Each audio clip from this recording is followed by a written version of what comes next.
My wife is avoiding me. We are living in the same house. We are under one roof, but somehow my wife just doesn't talk to me.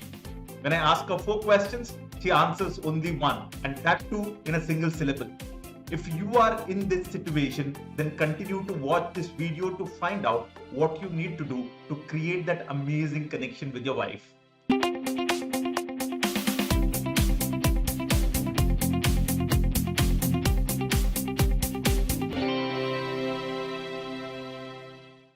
Hi, Valerian here.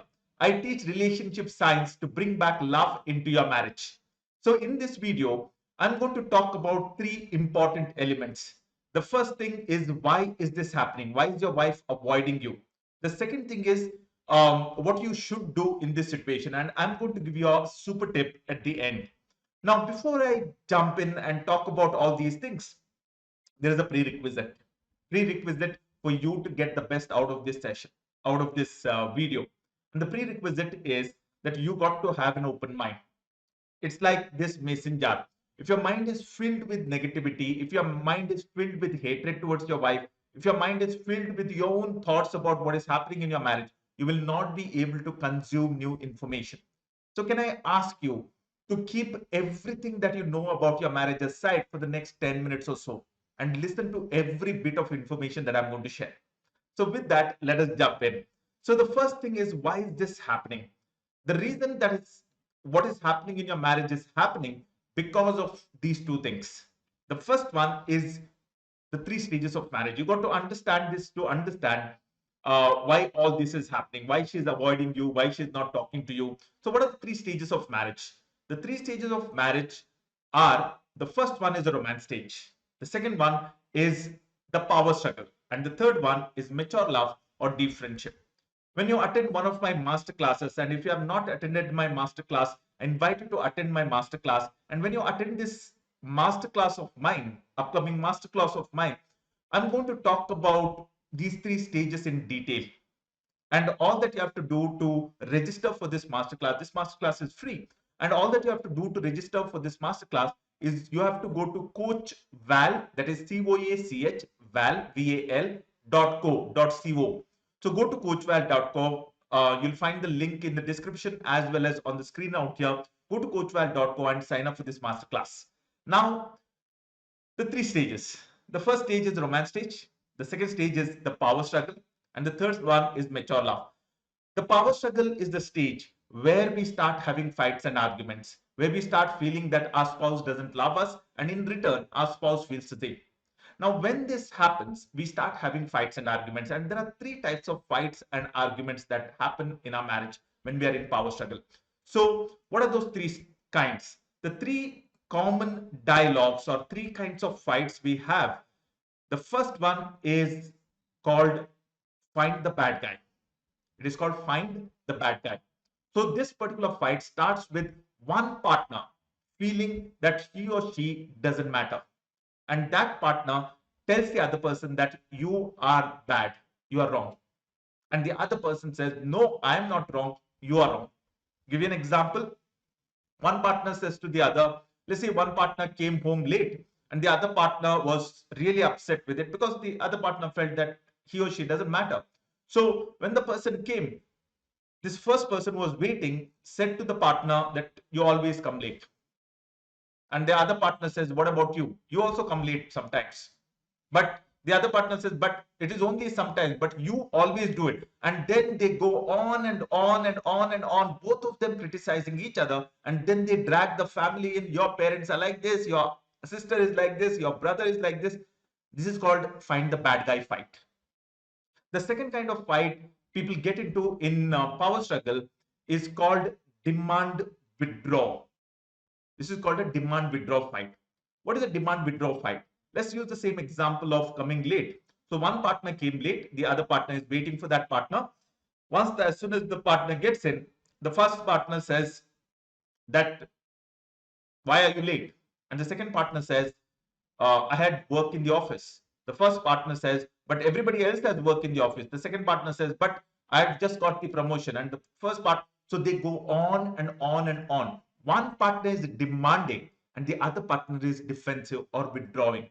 One partner is trying to come closer, but the way the partner is trying to come closer is not helping the other partner to remain there so that they can unite.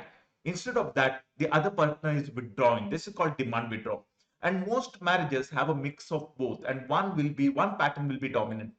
Now, when this goes on for quite some time, it is very unpleasant. Every time you have a fight, you know this, every time you have a fight, it is not pleasant. The memory of it remains for a long time, and then you are upset. You're not able to focus on work. And because of this, both the partners call it a truce. They say to themselves unconsciously that let us not talk.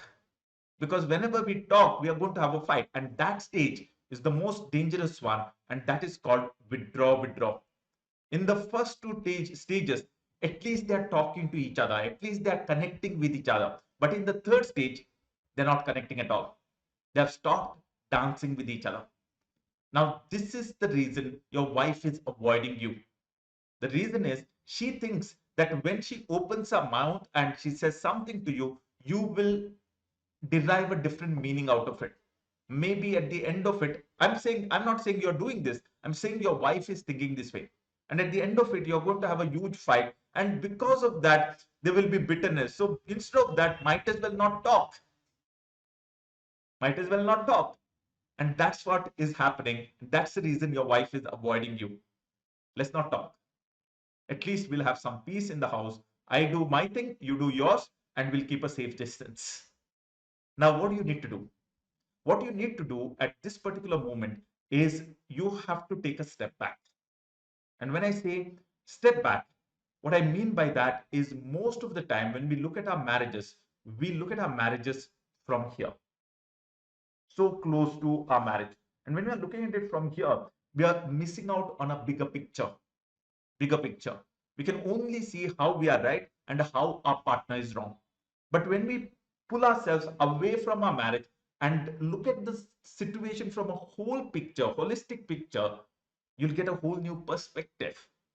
So the first thing you got to do is you got to become a hero. Let me explain what a hero is, who is a hero. In a marriage, all miserable marriages, both the couples have a similar mindset. The mindset is this: both of them feel that they're doing so much for this relationship, but the other partner or the other person doesn't care. This is called a victim mindset. And because of this victim mindset, they're going round and round and round and round. Now, what you need to do is if you want to bring back connection into your life, into your marriage, then you got to get out of that victim mindset and you got to look at the situation from a different perspective. From your perspective, I totally understand that you are doing so much for this relationship. I accept that and I respect that. But then there is other person also. She is also feeling that she's doing a lot for this relationship. So as long as you're only looking at it from your perspective, your spouse also will look at it from her perspective, not from yours. So what you need to do is you have to get out of this perspective of your side and you got to go to the other side.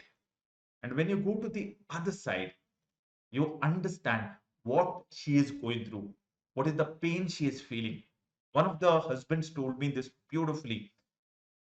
He says, I started doing, and I'm going to talk about these things in the second and the third step.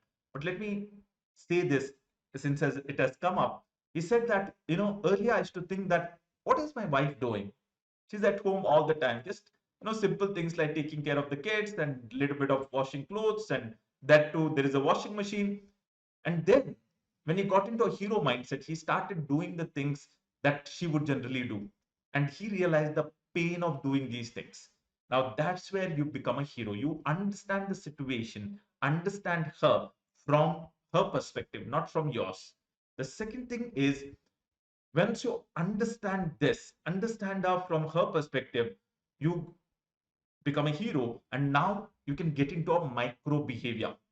You can focus on micro behaviors. What are the micro behaviors? Micro behaviors are behaviors that take less than a second at times. They're micro behaviors like a smile, like a look, like appreciation, like gratitude, like these are small things. And each of these things take at times few seconds, but they communicate to the other person that you matter to me. I'm there for you. You're good. You're right and wonderful human being. Now, only when you become a hero, you can do this. If you are a victim, then it will be naughty. It is a drama because you're trying something not with the right mindset, but with the negative mindset. So the second thing is micro behaviors, the appreciation, the gratitude.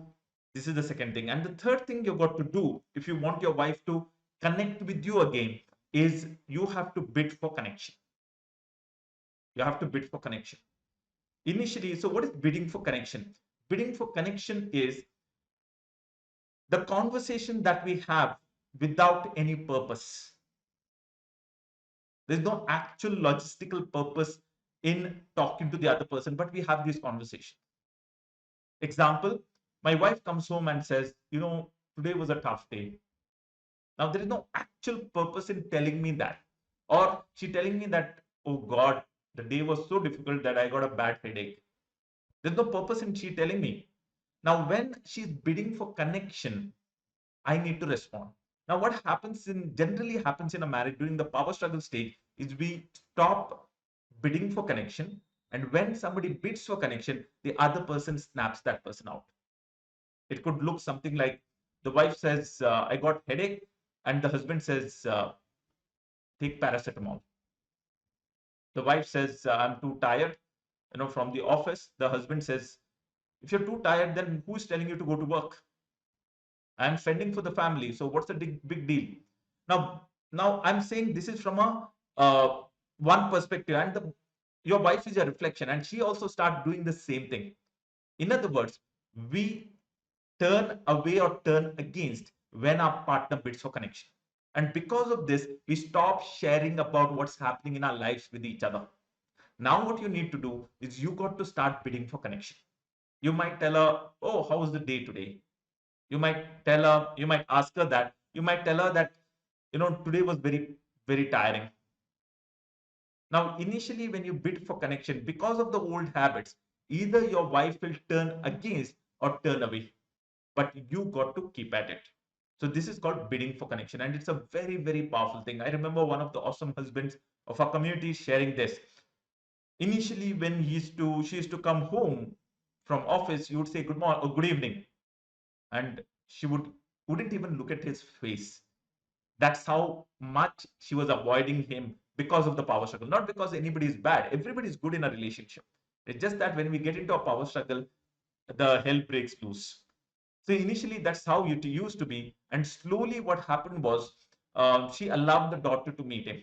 As in, they're in the same house, but she would not allow the daughter to interact with him because they were hurt. And then slowly, she started talking to him. She was not cooking for him for a long time because, again, they were hurt. Now she started cooking for him. And recently, they traveled with the kid for a trip. And that love, understanding, and the connection is coming back. So, all that started with bidding for connection. The next thing is the super tip, rather, sorry, the super tip. So, here is the super tip. The super tip is all this will not work if there is no consistency. You got to have you got to have the consistency in all these three things. The first one is you got to have consistency in being a hero. You got to be a hero rather than a victim. You got to look at the situation from her side. Then only she will look at the situation from your side. The second thing is you got to consistently practice the micro behaviors, appreciation, gratitude, apology, request, going to our side. These are all micro behaviors. They take very short time, but they have a significant power to turn things around. And the third one is bid for connection. You got to do this consistently. Why you got to do this consistently? Because this is not been a culture in your marriage. So initially your spouse will not respond in a positive way. In fact, she's going to tell you that just stop this naughty. Enough is enough. Stop this drama, stop this naughty, but you got to carry on. So that's all from my side in this particular video. What I want you to do is I want you to go to the comment section and write down what's the one thing that you have learned.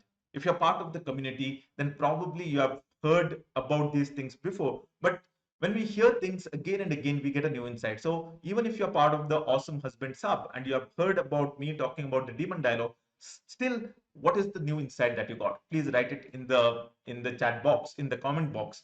And if you're a silver member in part of our community, then I highly urge you to look at the possibility of moving to diamond membership. All right. And finally, if there is somebody you know who is struggling with his marriage, they are together but there is no talk, the children are suffering, then I highly invite you to share this video with them. If you have not subscribed to this channel, please go ahead, subscribe to this channel, click on that bell icon so that every time I put up a video, you get to know it first. And certainly, if you have liked this video so far, click on that like button. So once again, thank you for watching this video and I'll see you in the next one. Until then, keep your love story alive. Bye-bye.